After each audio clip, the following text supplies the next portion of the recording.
Hello, everyone. Megan Taslama here on a very fine Wednesday evening. Welcome, welcome, welcome. Now, I'm promising you that this is not going to be a long, stretched out live training. I'm going to really keep to the evidence on hand. However, I am going to be creating some discussion points for very good reason around this topic. Yes, we've got Leanne here, Shell, my team. Woohoo! Thank you for coming, supporting me. I'm always forever grateful for my team. Sue is watching. Beautiful. Lovely to see you, Sue. And when I'm looking over here, I'm actually looking at the comments because they never come up on my screen. Alrighty, fantastic. Okay, so let's get into it. So tonight I'm going to be going through a systematic review, and this is really, really important, an important level of evidence, because it is a situation where in the scientific community, what they do is they decide, what is it that we need to find out. So in this case, it is, the nutritional elements and what's working for Hashimoto's thyroiditis. Okay, so inflammation of the thyroid gland, which is the precursor to hypothyroidism. Okay, for which, there's 70 to 80% a genetic predisposition, if you like. Doesn't mean that you're going to get it. It's just a predisposition. And then, 20 to 30% they say is environmental. I feel that it's probably more, there's more weight on the environmental. And now environmental, I don't just mean the external environment. I'm talking internal environment, external environment, and it also includes dietary and lifestyle habits, because that's all part of your environment. So yes, so this is a very, very important area, because it's extremely elusive and it's not done very well by the biomedical model. And certainly in my clinical experience working with so many people with Hashimoto so far, what I have found is that the root cause of one person isn't necessarily the root cause for someone else. Okay, so there are definitely big red flag and pointers to body systems. However, there's not necessarily exactly the same root cause. And you know what? If there was, it would be relatively easy to treat. Okay, so this is where we look at this level of evidence, a systematic review, see what they've found in the scientific community. And it's great to have that there and to understand that that's there, but not without diving into your own body wisdom, because your own body wisdom, that's where the gold is. If you can understand what's going on in your body and then marry that with the science, that's where you have the perfect way to heal. You essentially, all the lights shine on a pathway for you to heal. And then, of course, with me facilitating this whole journey with you as well. Yeah, so let's get into this evidence. And this is based on a clinical trial, which is, well, actually, before we get into it, I would love to know, if you have Hashimoto's thyroiditis, and you've already had a look in the research, you've actually been confused about what the research says. You might have done some Google research. You might have gone onto PubMed Central, which is where a lot of these papers are stored. You might have gone onto Google Scholar. You might have listened to a lot of podcasts. And if I know a lot of you have been on quite the journey. Certainly a lot of my past clients as well have been on quite the journey to try and find the evidence. And you kind of get to a full stop when you see that it's contradictory. When you see that this person or scientist or podcast person or whoever is saying one thing, and then somewhere else it's completely the opposite. So if that is you, and then you're wanting to really understand more about what's going on in the scientific community, I would love you to drop the word evidence. Type the word evidence, because that's going to tell me that you're the type of person that really needs some hardcore evidence. And that's really, really great, because I love evidence as well. And, we want to marry that, of course, with our own body evidence, but it's really, really good to find out exactly what's going on. So just drop the word evidence. Shell, yes, evidence. Okay, so we've got Abby here tonight, Belinda, fantastic. Come on in, Denise. I'm chatting with you soon, Denise. Beautiful. Alrighty, so this particular clinical trial, which is a systematic review, is called The Influence of Nutritional Intervention in the Treatment of Hashimoto's Thyroiditis. This study was done in 2023, which is, a little over a year ago, maybe 2 years ago. So it is the latest that I've found in systematic reviews on nutrition. And within this study, they analysed 1,350 studies and filtered it down. So what they do is they look at all the studies that kind of come in their cast wide net, and then they just go, oh yeah, that one, it's not done very well. That was poor. That was, there were too many confounding factors, so low levels of evidence. So that's where they kind of sift it through. They put it through a sifter. Anyway, after 1,350, they came out with nine studies to assess how diet influences antibody levels, thyroid function, and inflammation. So this is specific for Hashimoto's thyroiditis, inflammation of the thyroid, whether it's nodules as well, enlarged thyroid, just inflammation, okay? Alrighty, so let me just have a look. Sophia, beautiful. I had a chat with you today. Looking forward to chatting with you in a few weeks. We've got Marla here. Beautiful. I love it. Yes. Excellent. It's really, really good to be mindful and wanting to dip into that evidence frequently as you can. And you know what? It can be a minefield out there. So that's why every couple of live trainings, or at least once a month, or every so often, I bring a systematic review or a high level of evidence to this live training so you can get up to date.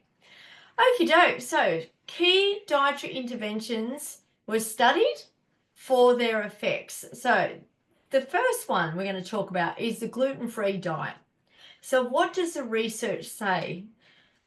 Okay, so this is really, really interesting because, there are so many, it's almost like, if you've got Hashimoto's, you've got to go gluten-free. And to be honest, if you looked at my past live training, I think it was last week, where we looked at 5 different channels in which gluten can actually impact the thyroid. You would most likely, if you want that live training, just say 5 ways gluten affects thyroid, or the 5 ways, and we'll get that live training to you. So I'm not going to go into the pathophysiology of how it occurs. We're sticking to the research. So 3 out of the 9 studies were examined for gluten elimination, and they found to lower anti-TPO and anti-thyroglobulin antibodies in some patients, particularly those with non-celiac gluten sensitivity. So non-celiac gluten sensitivity is someone who on a food inflammatory panel registers high for like wheat or gluten, or the proteins in wheat as an example. So their body's immune system is reacting. However, they don't have celiac. So that is non-celiac gluten sensitivity. Dare I say, a lot of people would have that to some degree and may not even know, because you might just get a little bit of bloating and then it goes away, and then you just deal with it, and so forth, because it takes decades to break down the mucous membrane layer. Okay, which is why these, Hashimoto's tends to develop in the 4th, 5th, 6th decade of life. Okay, not always, but often. Okie doke. So that I found interesting. However, what about the people that don't register, high with their immunoglobulins with gluten? Does that mean, like, if you've done that food inflammation test or food inflammatory panel, Does that mean that, if you didn't register, does that mean that you could then go and have gluten? Well, it's really up to you, but I would say I would recommend not to. The reason being is because we don't we I often like to look at, well, what actually does that type of food provide me? And if it's not really giving me some essential vitamins and minerals and some really, like the nuts and bolts of what we want in food for our health and wellness, it's kind of goes out there. It goes out there. And then there's the other pathways as well. So if your body's already inflamed and highly reactive, which it would be if you've got high auto antibodies, I would say no, even though only 3 out of the 9 trials were tested for that. So it's kind of like, it's not a high level of evidence, really, is it? When we think about it. But yeah, still, that's where we think, well, we look at the evidence and then we look at our own clinical picture. And the other thing I will say is one of the trials showed that a gluten-free diet, when they tested the subjects, a gluten-free diet actually, vitamin D with gluten-free, it actually impacted the absorption of vitamin D, and also the gluten-free diet increased the autoantibodies. Okay, so one of the studies showed that.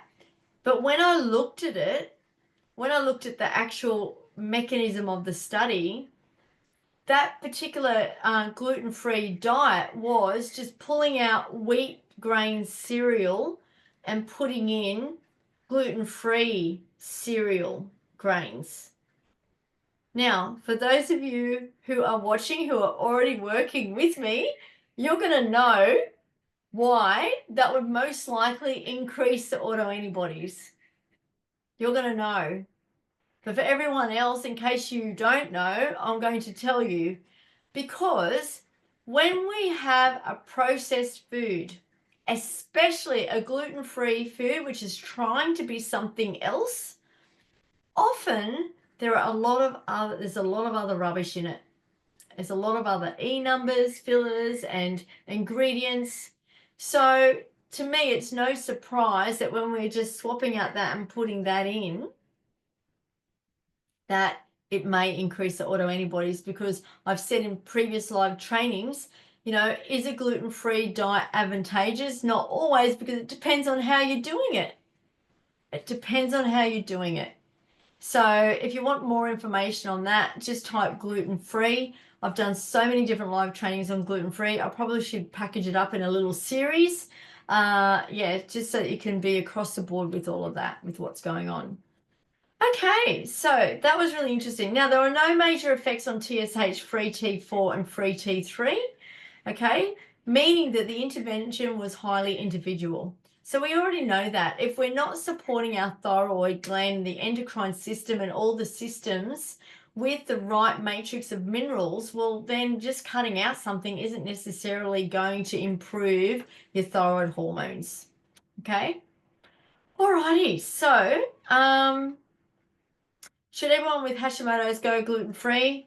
Well, the evidence says only if there's a sensitivity or autoimmune link, okay? A sensitivity or autoimmunity link to that sensitivity. For example, celiac disease or non-celiac gluten sensitivity.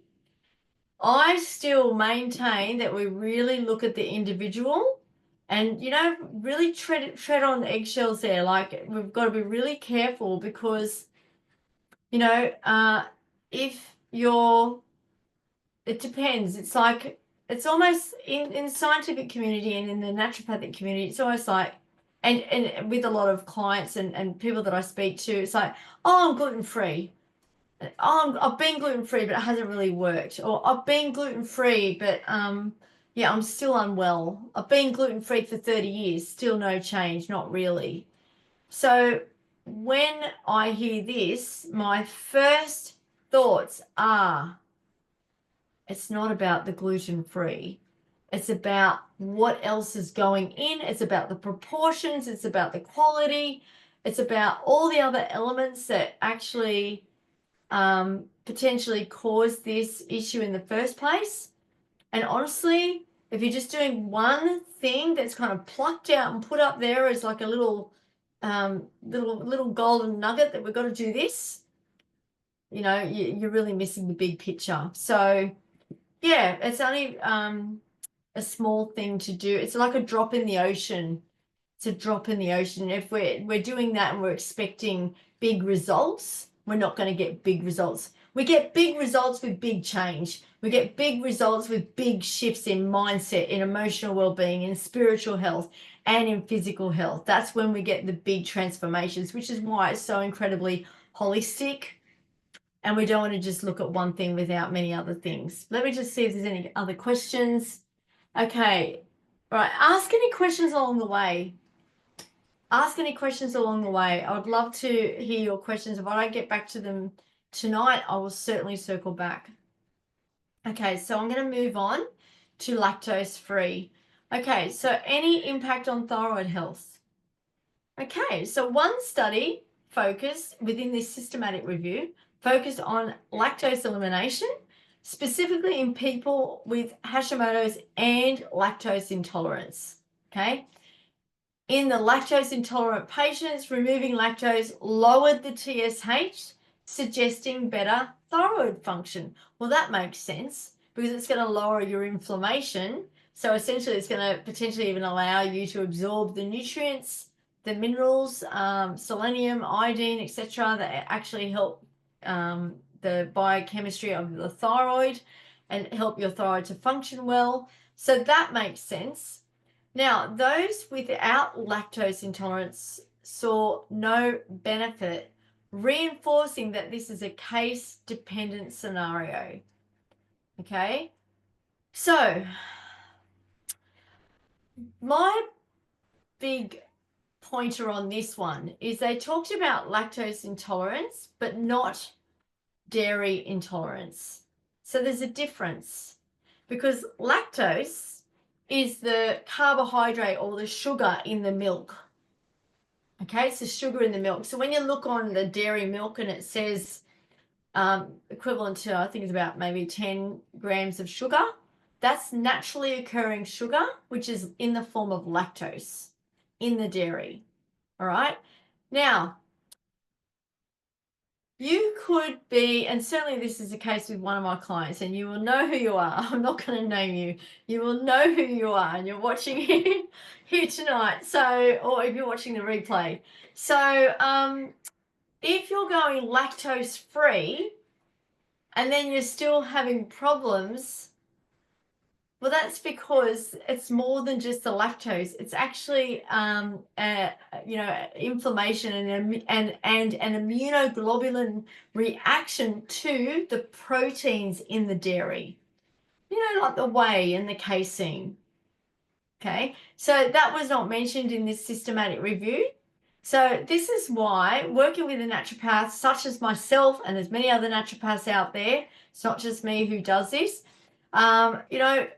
we, if there's digestive symptoms and issues going on, well, one of the things that I like to do is, well, what are the problem foods?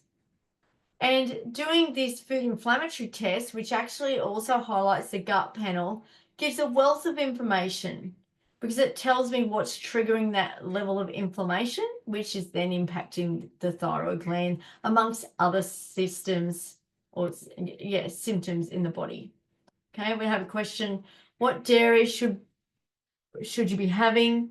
What's the best if you are having dairy? Okay, so if you are having dairy and if you know that you're okay with dairy, if you've done such testing and there's been no reactants to any of the dairy proteins or the sugar in dairy, golden rule is something that's, from the grass, from the cow. If you've got a cow in your backyard, all the better.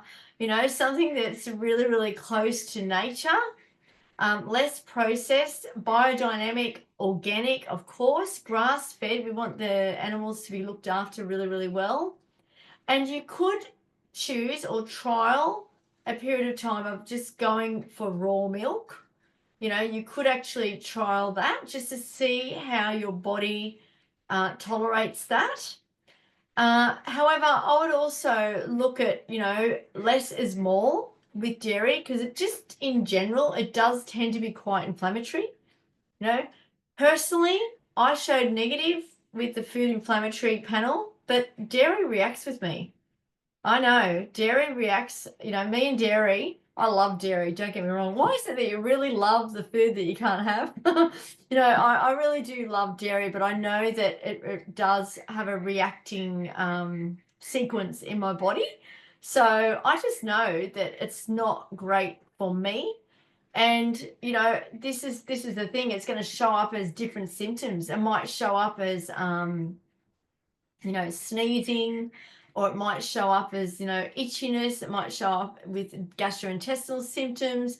It might show up with, I don't know, like a worsening of a skin condition. It might show up as congestion or sinus. There are a lot of different ways in which inflammation presents in our body. It's not just all about the autoantibodies. There's hidden inflammation, or there's inflammation that shows up in signs and symptoms. So yeah, it's just a great question, Leanne. And that's something that you can do a little trial on yourself as well. So to actually test a food and do a trial, you would basically do a thyroid panel, get your results, and then you would bring in the change over a period of time. Give it a good, 8 weeks, say 3 months even.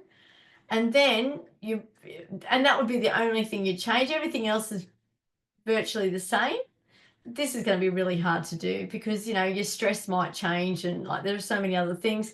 And then you would do another test. So that's just a way to test it. There's a long way or the short way. Short way is to do a food inflammatory test.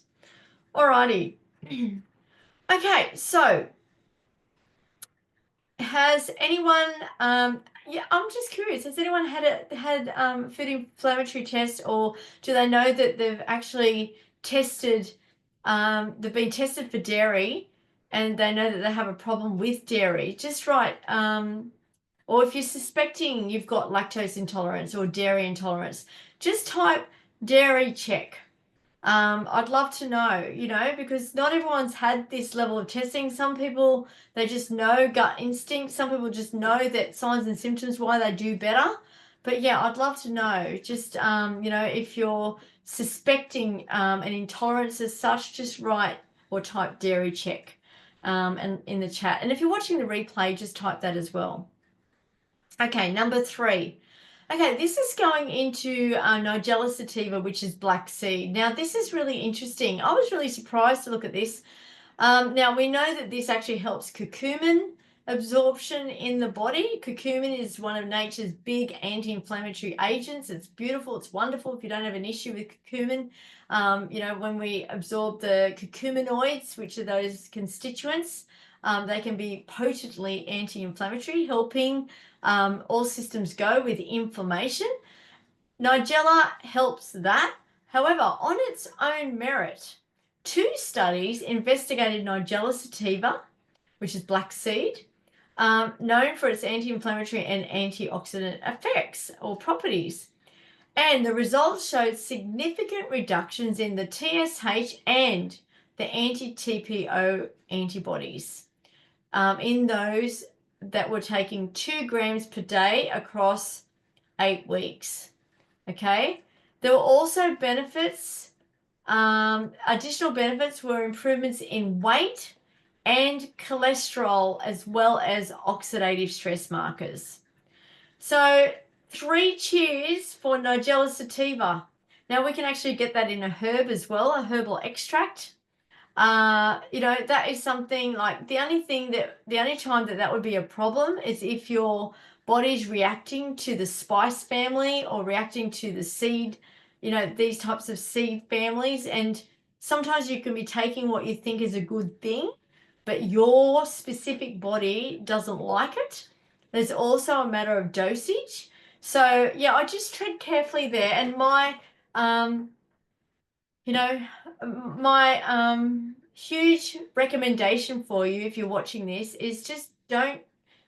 Okay, it can be very tempting to just jump on the next thing, It's like, oh, there's a shiny object. Let me go get some of that.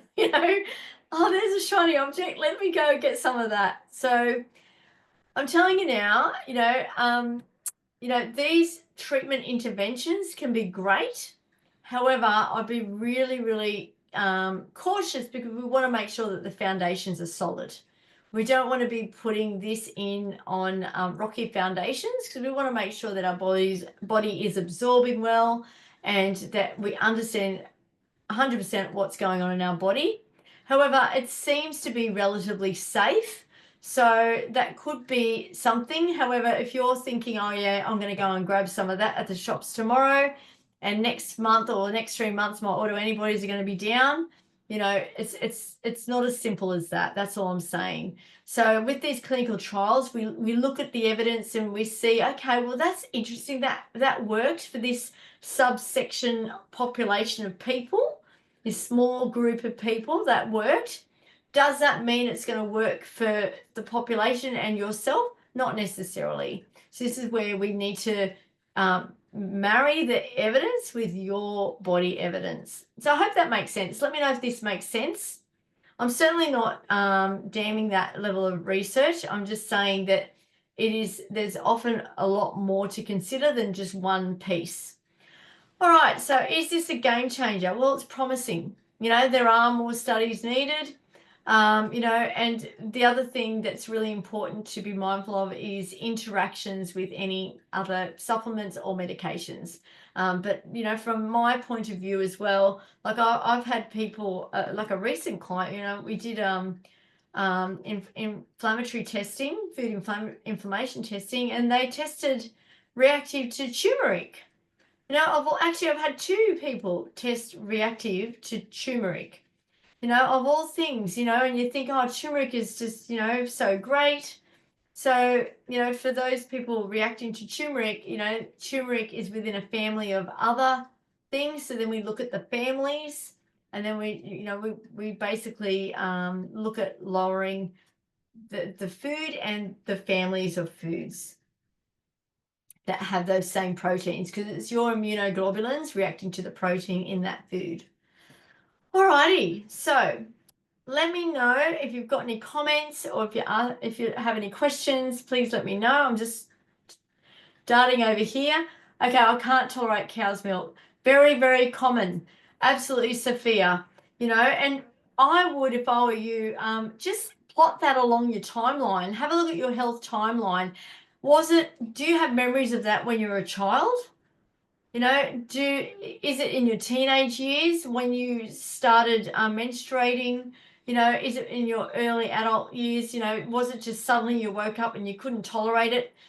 All of that is great information because then we can marry that with other information along that same timeline to see why that has occurred. Yeah, it's really, really good information to know. Dairy check, Jenny says dairy check. Yeah, good. Absolutely, yeah. Love to have a discussion with you, Jenny, about that. Yeah, so, it's interesting because, you don't know until you know. And if you're testing reactive to dairy, that doesn't mean it's forever. It just means it is for now. And it may be that we just need to do some gut healing and, just monitor where that's at for you. Yeah, so there's no one size fits all. Oh, that's what I'll say with that. All right, fantastic. You can't have turmeric as well. Okay, Sophia. Yeah, yeah. It's good that you know, though. Like, it's good that you know. Like, if you've all the things that you know that you can't have, that's really good to know. And some of it's just based on your own body wisdom and drilling down and understanding and seeing the reactions. And for some of you, it may be that you've had some testing. So, yeah, if you're aware of what your body's reacting to, that's fantastic. And then the question is it still reacting to it?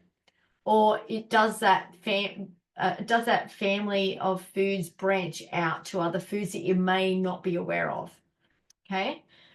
Alrighty. So if you've heard of Nigella Sativa before, I'd love you to type black seed.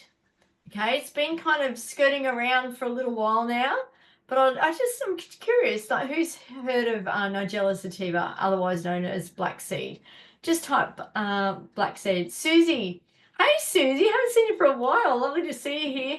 So turmeric makes you feel sick. Okay. Yeah, too strong or too potent. Yeah. So interesting. Yeah, it's not for everybody. So turmeric lattes aren't for everybody. Alrighty. Okay, so let's move into the next one. So Leanne and Shelves heard of black seed. Fantastic. Awesome. Black seed in Ayurvedic medicine, you can actually massage your body with black seed oil as well.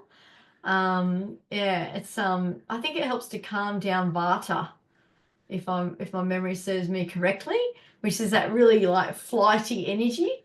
Yeah, anyway, getting back to the task at hand. Okay, so number 4, energy restricted diet and macronutrient balance. Does it help? Okay, so 2 studies focused on calorie deficit and nutrient dense eating.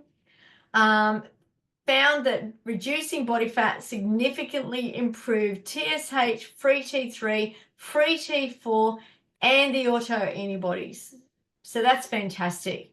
And you know what? That to me is no surprise, because with excess weight, that is a sign of systemic inflammation.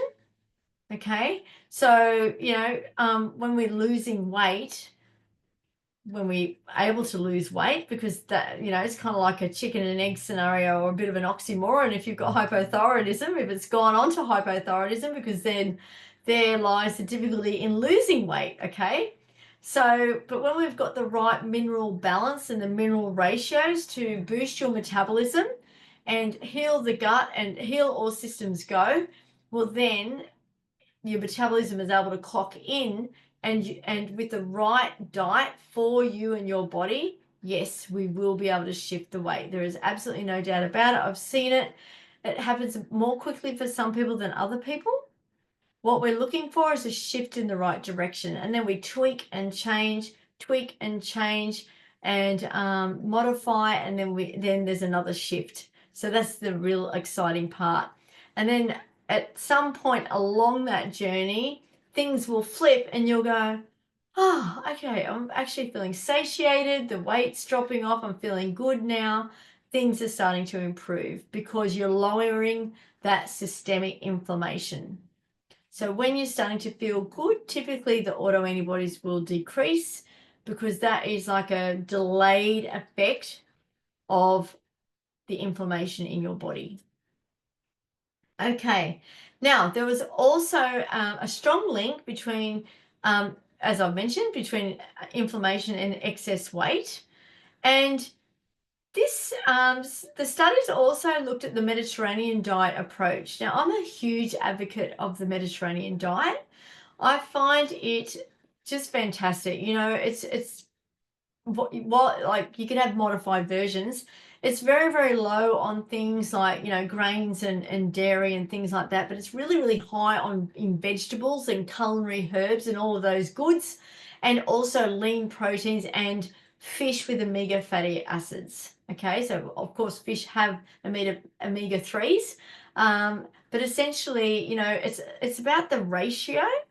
Yeah, and I feel like in the Mediterranean environment, there maybe not so much in the modern world, but certainly historically, there's a lot less stress in countries in the Mediterranean region. There's more sun, like you're relaxing on the beach, you've got less stress, and you're eating well, and you've got your veggies growing in the garden. So, it's just, yeah, the Mediterranean style diet, which also focuses on locally produced, fresh, organic produce. Maybe not organic, but fresh and local.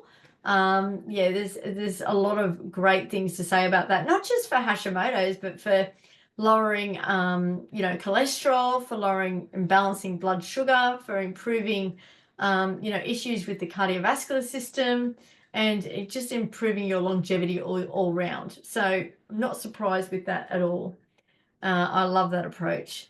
So if you've tried a Mediterranean style diet, type med diet in the comments. Let me know. I'd love to know. I certainly model my diet off a Mediterranean diet.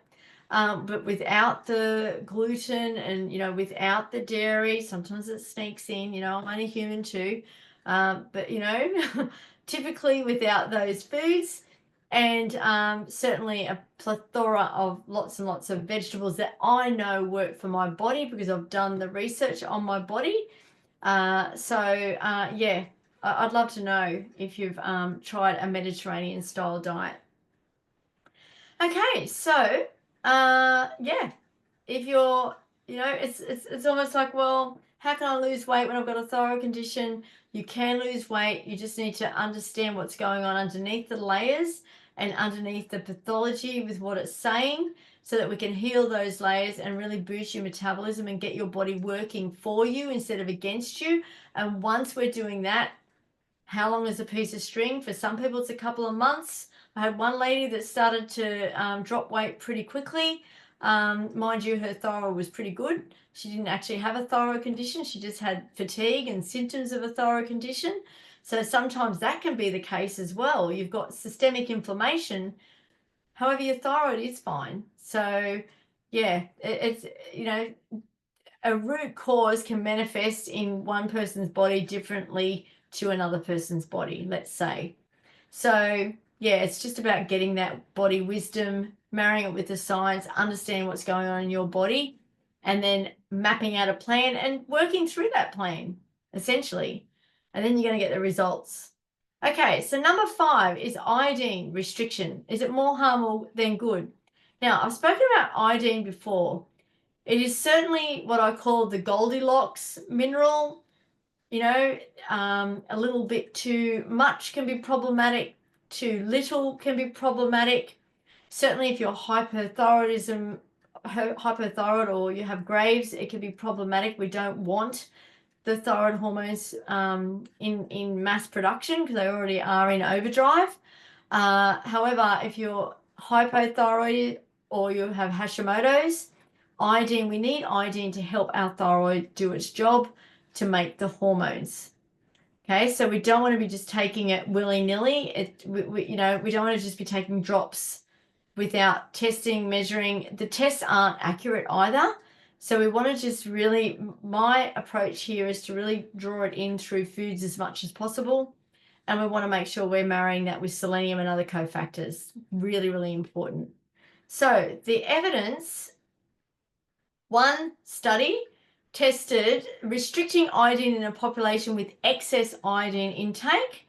So the results were no clear benefit for lowering autoantibodies or improving function. There's no surprise to me. The pathophysiology and, the biochemistry of iodine and how it helps the thyroid, it's in the production of thyroxine. It's not actually it doesn't really have any, it doesn't really participate in autoantibodies, although too much of anything can cause inflammation. However, there was no change here. So, I'm just not looking at this too much with, this is in a region with high iodine intake. Most countries are really low in iodine. Certainly in Australia and New Zealand and many places in the US, we're iodine deficient. So we want to be getting this in somehow, in some way, and really clean sources as well. Okay. Alrighty. So they're the 5 main areas that their systematic review, examined, if you like. But I just wanted to talk a little bit about some cofactor minerals.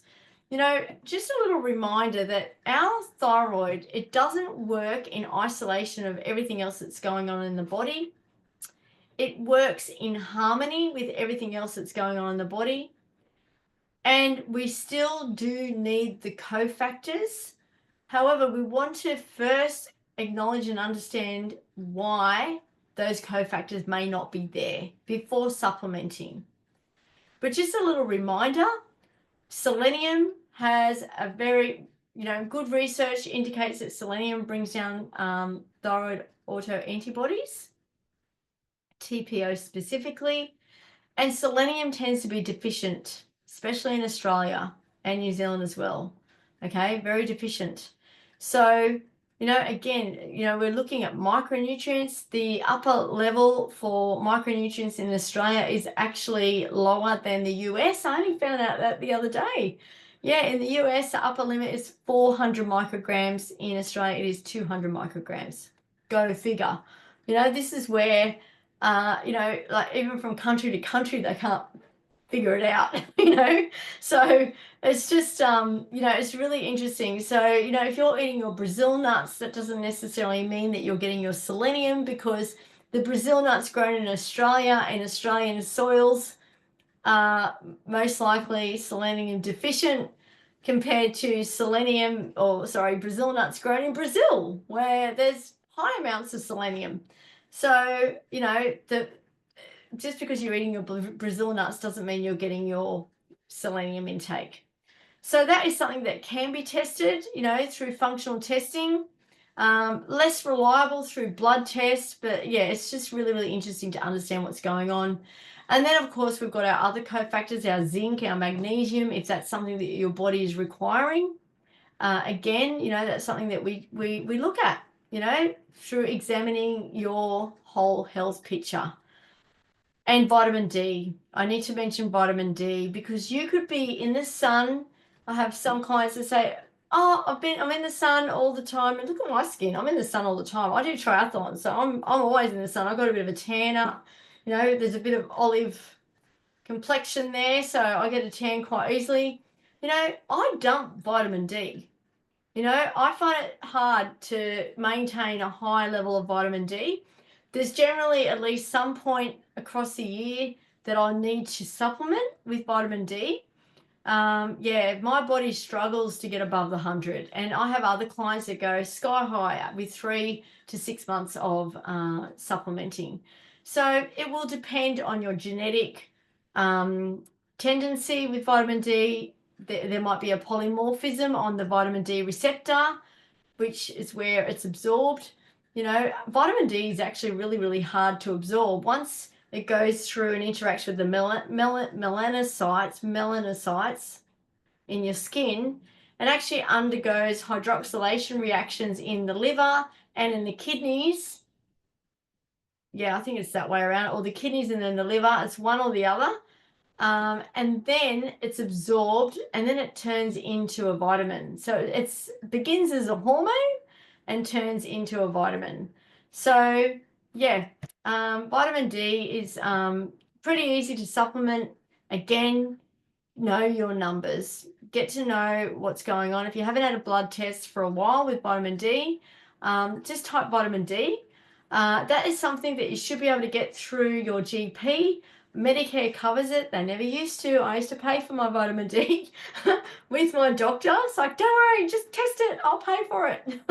But nowadays, yes, they do. Medicare will cover it. So at least they cover that. They cover one thing. They won't cover reverse T3 or do the thyroid panel, but they will cover vitamin D. So there we go. We take what we can. And we're grateful for all of that, of course, as well. Alrighty, so in summary, not all dietary interventions work for everyone. I hope this is the message you've got out of this today. I'm presenting some evidence, but not for you to go out and buy this or buy that or do this or do that. It's to really feel into what's going on in your body, and could this be helpful for me? Could that be helpful for me? Maybe you're having dairy and you feel that, oh, well, maybe do I really need dairy? Are there other ways that I can get my magnesium and my calcium? So just feel into that for yourself. So personalization is absolutely key. So gluten-free, lactose-free diets are beneficial for some, not all. That's what this evidence says. I would argue that. And certainly on a case-by-case scenario, after examining the evidence in your body, there may be a finite group of people that we could have a good quality single origin sourdough wheat on the odd occasion.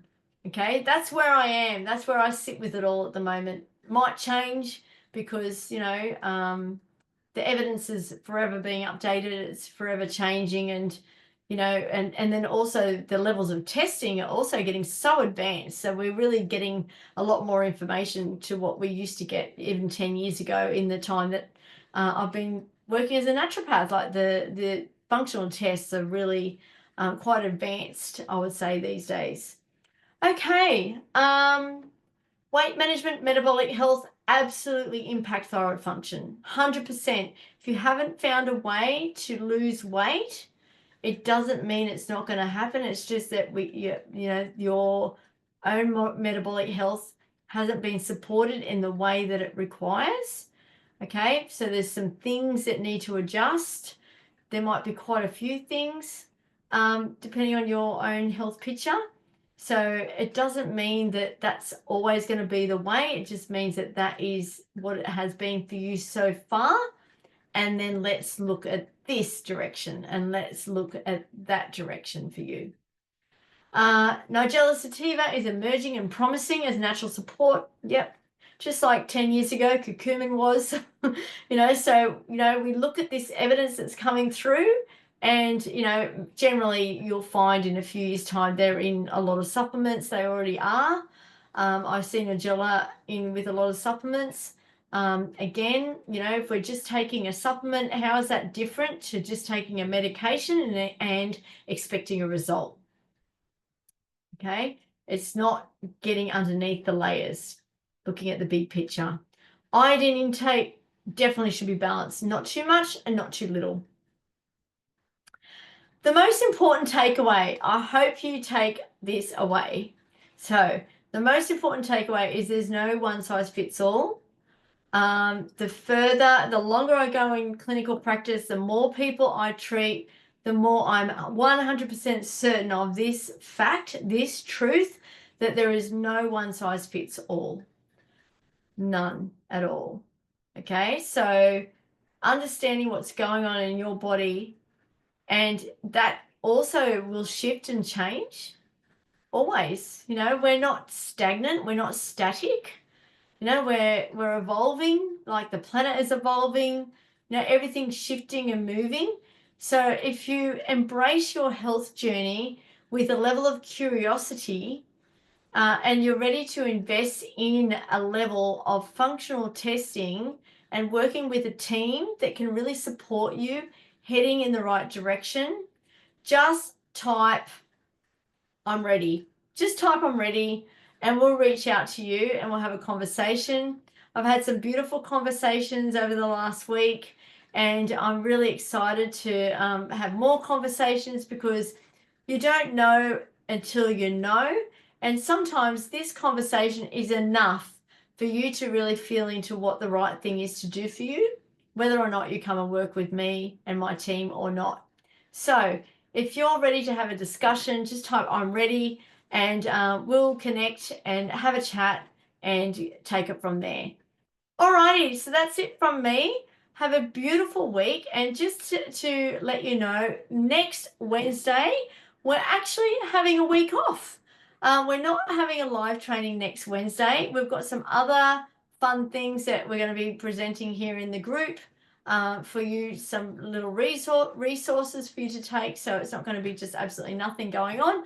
However, I'm next week going to be honoring my health and having a break off the live training so that I can, take a little bit of a back seat for a week and replenish my own body, because you know what? Just like you, I'm not a machine. I need to take a break too. So that's what's happening next week. All right, that's it from me. Have any questions, please reach out.